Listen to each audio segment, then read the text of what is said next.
अगर तुम कभी बारिश के मौसम में तुम बाट जाओ अपने दोस्त विनायक से मिलने और उसके घर में घुसते ही तुम्हें एक कमरे से एक बुढ़िया के रोने की आवाज आए तो समझ जाओ अब तुम सुरक्षित नहीं हो। बचने के लिए ये रूल्स ध्यान से फॉलो करना।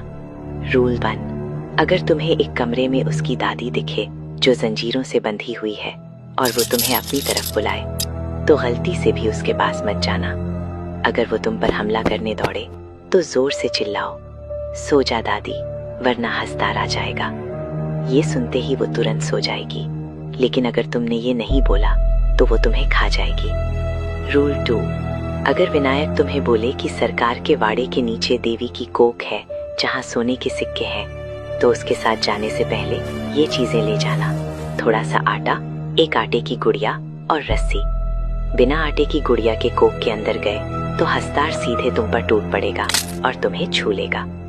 रूल 3, कोख के अंदर जाते ही आटे से एक गोल घेरा बनाओ और उसके बीच में खड़े हो जाओ।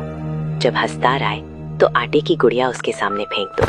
जब तक वो उसे खा रहा हो तभी उसकी कमर की पोटली से सिर्फ एक मुट्ठी सिक्के निकालो और भाग जाओ। अगर तुमने ज्यादा लेने की कोशिश की तो वो तुम्हें छू लेगा। फाइनल रूल, अगर तुमने ज्यादा लालच किया और पूरी पोटली उतारने के लिए बहुत सारी आटे की गुड़िया ले गए तो जितनी गुड़िया लेकर जाओगे उतनी हंसदार की कॉपीज बन जाएंगी। एक बार हंसदार मल्टीप्लाई हो गए तो बचना नामुमकिन हो जाएगा। वो तुम्हें घेर लेंगे और छू लेंगे।